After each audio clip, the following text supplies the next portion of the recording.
সৃষ্টি সুখের audio podcast পড়াশোনায় আপনাকে স্বাগত। আজকে সৃষ্টি সুখ প্রকাশিত তৃণাঞ্জন চক্রবর্তীর লেখা দূর আকাশের আখরে থেকে অংশবিশেষ পাঠ করব।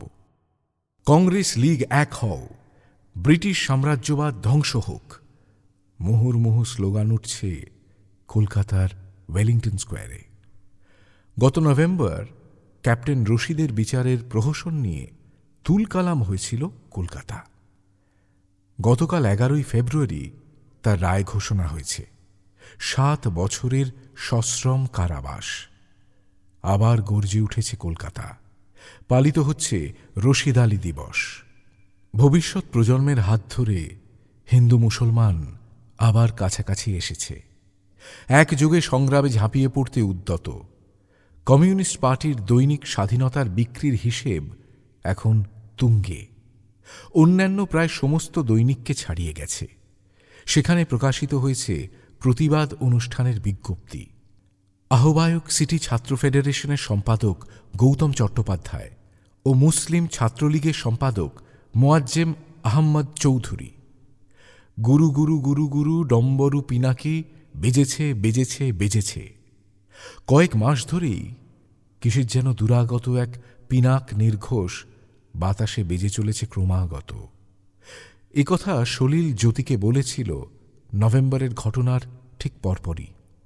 জানো জ্যোতি, আমার মনে হচ্ছে দিনবদলের ডাক এসে গেছে।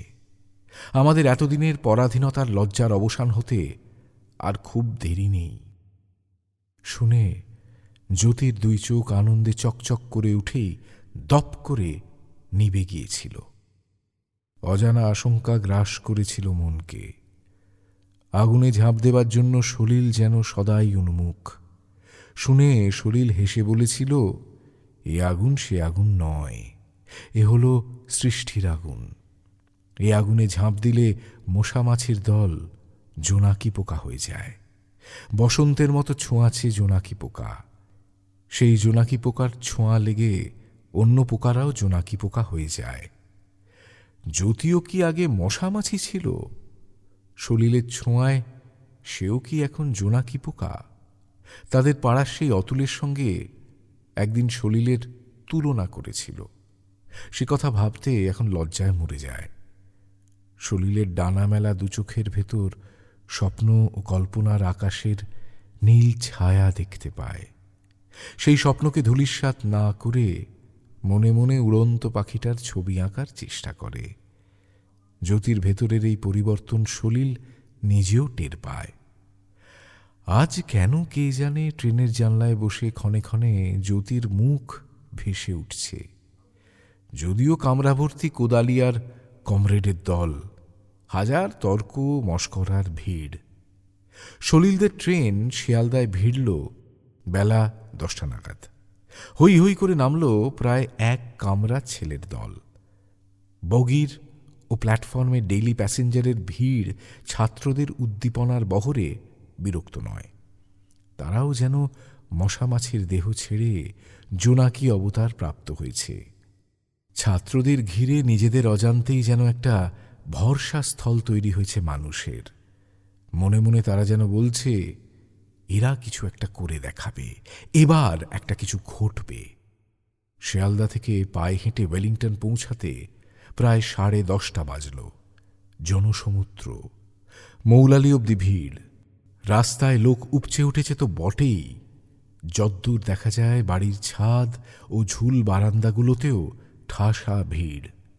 এই ভিড় এড়াবে বলে ওরা ক্রিক রো নিল, কিন্তু কয়েকশো পায়ে গিয়ে সে রাস্তাতেও আটকে গেল। ঠিক তক্ষুনি বিদ্যুতের বেগে রঘুদার মাথায় বুদ্ধিটা খেলে গেল। সলিল, গান ধরো বলে নিজেই বিচারপতি তোমার বিচার গানটা তালি বাজিয়ে গাইতে শুরু করে দিল। রঘুর দেখা দেখি সলিলের সঙ্গে ওদের জনাপনেরও হরিনাভির গোটা দলটা। তারপর আরও অনেকে। দেখা গেল গানের ছোঁয়ায় মশা মাছির ভিড় জোনাকির ঝাঁক হয়ে উঠছে। ভিড়ের অনেকেই আধা খেঁচড়া হলেও জোড়াতাপ্পি দিয়ে গানটা মোটামুটি ধরেছে। মাঝে মাঝে রঘুদা সামনের জমাট ভিড়ের উদ্দেশ্যে চেঁচিয়ে বলছে, স্কোয়াডের জন্য পথ ছেড়ে দিন। মনে হচ্ছে মোজেস ও তাঁর অনুগামীর মতো সমুদ্রের জল ফাঁক করে সংকীর্তনের দলটা জনসমুদ্র কেটে সামনের দিকে এগোচ্ছে, এবং যত এগোচ্ছে তত লোক এসে তাতে জুটছে, আর ছোট দলটা ক্রমশ প্রায় একটা মিছিলের রূপ নিচ্ছে। দীর্ঘকায় গোল রিমলেস চশমা নাকে সুদর্শন একহারা গড়নের একটি ছেলে এসে সলিলের পাশে হাঁটতে হাঁটতে উদাত্ত কণ্ঠে গানটা গাইতে লাগল। গত 21শে নভেম্বরও সে গেয়েছিল সলিলের সঙ্গে গলা মিলিয়ে। সেদিনই প্রথম আলাপ হল ঋত্বিক বলে এই ছেলেটির সঙ্গে। ঋত্বিকের সঙ্গে তারপর বার কয়েক 46 ধর্মতলার বুধবারের বৈঠকেও দেখা। যুবনাস্য মানে মনীষ ঘটকের ছোট ভাই, চৌখস গল্পকার ও অভিনেতা। চোখাচোখি হতেই নীরবে দুজনের হাসি বিনিময়। ঋত্বিক যত না গাইছে তার চেয়েও বেশি ভিআইপি কনভয়ের পাইলট কারের ভূমিকা পালন করছে। লম্বা লম্বা পা ফেলে তার শারীরিক উচ্চতাকে কাজে লাগিয়ে সামনের ভিড় হটিয়ে গানের দলটাকে পথ করে দিচ্ছে। ঠিক ঠিক করছে তেরঙ্গা ও সবুজ। সে তুলনায় লাল ঝান্ডা বরং সংখ্যায় নগণ্য। কংগ্রেস, লীগ, ছাত্র ফেডারেশন ও খাকসার পতাকা একজোট হয়েছে ছাত্রদের এই শোভাযাত্রায়। হিন্দু ছাত্রদের হাতে যেমন লীগের পতাকা, মুসলমান সম্প্রদায় কাঁধে তুলে নিয়েছে কংগ্রেসের তেরঙ্গা।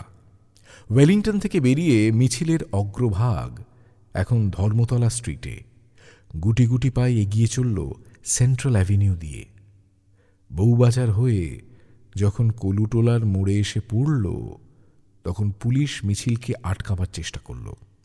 ছাত্ররা পুলিশ ব্যারিকেড ভেঙে এগিয়ে চলল চিতপুর রোড, স্ট্র্যান্ড রোড হয়ে ডালহাউসি স্কোয়ারের দিকে। ডালহাউসি স্কোয়ারে পৌঁছবার আগেই ক্লাইভ স্ট্রিট ও ফেয়ারলি প্লেসের মোড়ে ন্যাশনাল ব্যাংক।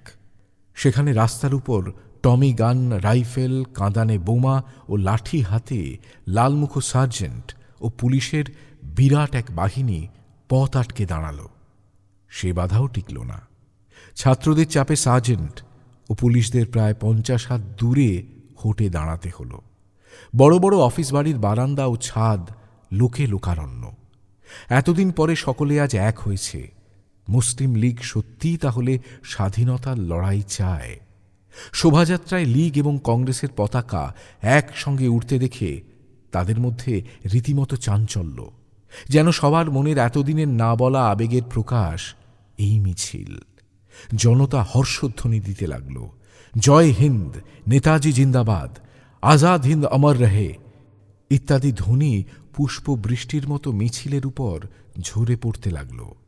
পাশেই কাস্টমস অফিসের এক হিন্দুস্তানি দারোয়ান আকাশ বাতাস ভেদ করে চিৎকার করে উঠল, হিন্দু মুসলিম সব একজুট হো যাও ভাই লোগ, और হিন্দুস্তান সে ইংরেজ ভাগাও।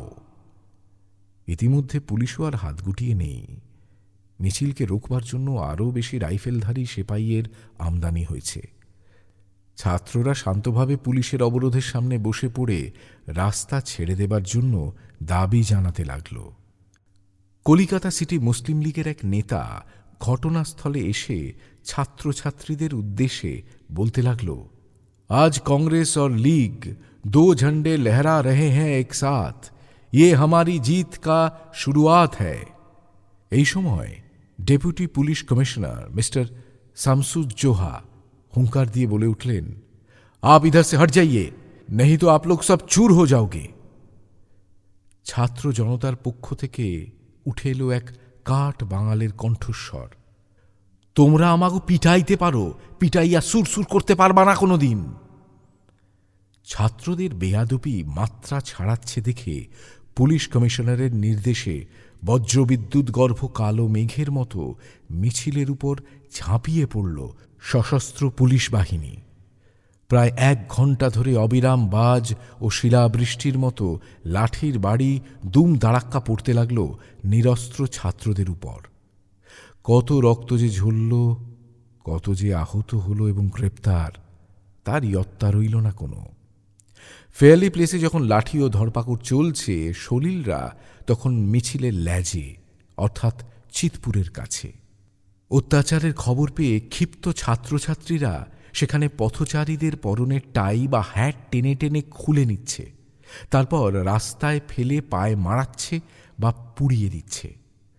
আবার সলিল মনে মনে বিড়বিড় করে উঠল, গুরু গুরু গুরু গুরু ডম্বরু পিনাকি, বেজেছে বেজেছে বেজেছে।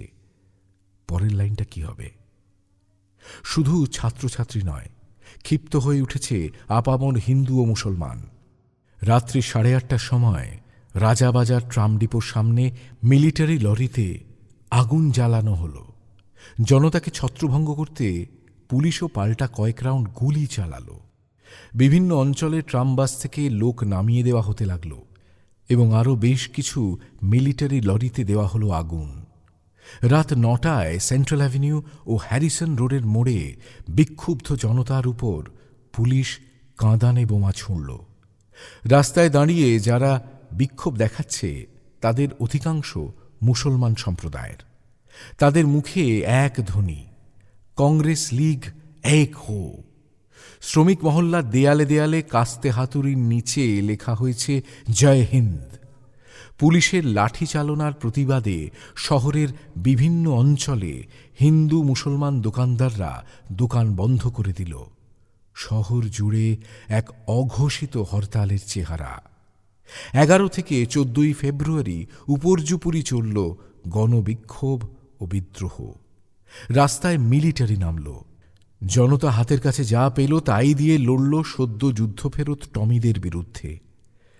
হিংসা ও হতাহতের নিরিখে 42-এর আগস্ট আন্দোলনও যেন ম্লান হয়ে গেল। ফারপো, ব্রিস্টল, গ্র্যান্ড হোটেল, ধর্মতলায় সাহেবদের আমোদ বিহারগুলি জনরোষ ও তাণ্ডবের শিকার। রাস্তায় রাস্তায় ঠেলাগাড়ি, প্যাকিং বাক্স ও ডাস্টবিন দিয়ে ব্যারিকেড তৈরি হয়েছে। আগুনের পটভূমিতে কালো কালো ব্যারিকেডগুলোকে দেখাচ্ছে আজব জন্তু জানোয়ারের মতো। ব্যারিকেডের আড়াল থেকে মামুলি সব হাতিয়ার সম্বল করে কলকাতার গরিব মানুষ লড়ছে। রাস্তার ফলওয়ালা, রিকশাওয়ালা, কিশোর ও বাচ্চারা বুক চিতিয়ে দাঁড়াচ্ছে আধুনিক অস্ত্রে সজ্জিত সেনাবাহিনীর সাজোয়া গাড়ির সামনে। দলে দলে তারা শহীদ হচ্ছে। মিনিটে একটা করে বুলেট বিদ্ধ দেহ ঢুকছে শহরের বিভিন্ন হাসপাতালে। জগদ্দলের অকল্যান্ড মিলের শ্রমিকরা জবরদস্তিপূর্বক ঢুকল ওয়ার্কশপে। কারখানার তাঁত যন্ত্রগুলো ছুঁড়ে ছুঁড়ে ফেলে দিল গঙ্গার জলে। তারপর সাহেবদের ধরে লাগালো রামধোলাই। অবশেষে পাশে ও পেছনে ফিরে দেখল ভোঁভা। বিপ্লবী পার্টির কমরেডরা কেউ নেই। শুনল নেতারা নাকি কারখানার বাইরে শান্ত মিছিলের ডাক দিয়েছেন। একটু আগে ভবিষ্যতের যে রঙিন ছবিটা তারা এঁকেছিল, কারা যেন তাতে কালির বোতল উপুড় করে দিল। ক্লান্ত অবসন্ন দেহ টানতে টানতে শ্রমিকরা যে যার মহল্লায় ফিরে গেল। জানিস ঋত্বিক, কবি সুভাষ মুখার্জির কাছ থেকে শোনা ঘটনাটা। ঝাঁকে ঝাঁকে গুলি চলছে কার্জন পার্কের দিকে। তার মধ্যেই একটা বাচ্চা ছেলে একটা লাঠির আগায় ছেঁড়া ন্যাকড়া জড়িয়ে মশাল জ্বালিয়েছে। মশালটা নিয়ে সে আস্তে আস্তে রাস্তা পার হলো। সামনে মিলিটারি ট্রাক দাঁড়ানো, তার ভ্রুক্ষেপ নেই। কাছেই সাহেবদের একটা হোটেল, একতলার দরজা জানলা আঁটা। ছেলেটা হাতে মশাল নিয়ে থামবে উপরে উঠল, তারপর জ্বলন্ত মশালটা ছুঁড়ে দিল ভিতরে। দাউ দাউ করে আগুন জ্বলে উঠতেই সাহেবদের ভয়ার্ত চিৎকার।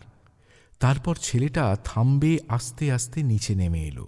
মিলিটারি লরিটার দিকে ক্রুদ্ধ চোখে একবার তাকিয়ে কপালের ঘাম মুছতে মুছতে সে যখন চৌমাথায় এসে পৌঁছল, তখন লুঙ্গি পরা এক ফলওয়ালা ঝুড়ি হাতে ছুটতে ছুটতে এসে তার হাতে একটা কমলালেবু গুঁজে দিয়ে গেল। কমলালেবুটা ছাড়াচ্ছে এমন সময় পেছন থেকে গুলির শব্দ। ছেলেটা মুখ থুবড়ে মাটিতে পড়ে গেল। হাজরার মোড়ে গরম চায়ের ভাঁড়ে চুমুক দিতে দিতে বলে সলিল, সঙ্গে সদ্য দস্তি পাকানো বন্ধু ঋত্বিক ঘটক। সলিলের বর্ণনা শুনে গোল চশমার নিচে ঋত্বিকের চোখটা জলজল করে ওঠে। সুভাষদার এই বর্ণনাটা দিয়ে নির্বাক ছবির দারুণ একটা স্ক্রিপ্ট হতো। কথাটা কি জানিস সলিল, আমরা হয়তো একটা অপরচুনিটি হেলায় হারালাম। পার্টিও তার দায়িত্ব কতখানি পালন করলো তাতেও সন্দেহের জায়গা রইল। জনগণ কিন্তু লড়াই চাইছিল, ভাবছিল দিনবদল আসন্ন। আমরা তাদের পালসটা ঠিক টের পেলাম না। ছাত্রদের একটা দাবির সমর্থনে রাস্তায় রাস্তায় সাধারণ লোক নেমে পড়লেন, শ্রমিকরা লড়লেন। পার্টির আরেকটু এগিয়ে আসা উচিত ছিল নাকি? ঠিকই বলেছিস, তবে কি জানিস, এই ভায়োলেন্সের একটা সূক্ষ্ম কমিউনাল অ্যাঙ্গেলও কিন্তু অস্বীকার করা যায় না। যাদের আমরা সেদিন বীরের মতো লড়তে দেখলাম তারা আমাদের নয়, লীগের ঝান্ডা দেখেই ময়দানে নেমেছিল। সেটা আঁচ করেই হয়তো লাস্ট মোমেন্টে পার্টি সরে এলো, হয়তো। এতক্ষণ আপনারা শুনলেন সৃষ্টিসুখ প্রকাশিত তৃণাঞ্জন চক্রবর্তীর লেখা দূর আকাশের আখরের অংশবিশেষ। এই বইটি পাওয়া যাচ্ছে সৃষ্টিসুখের ওয়েবসাইট www.সৃষ্টিসুখ.com এ, সেই সঙ্গে সৃষ্টিসুখের দপ্তরে, কলেজ স্ট্রিটে ও বাংলাদেশেও। প্রাপ্তিস্থানের বিবরণী ডেসক্রিপশনে রইল। ফিরছি আরেকদিন নতুন কোনো লেখা নিয়ে। পড়াশোনা চলতে থাকুক।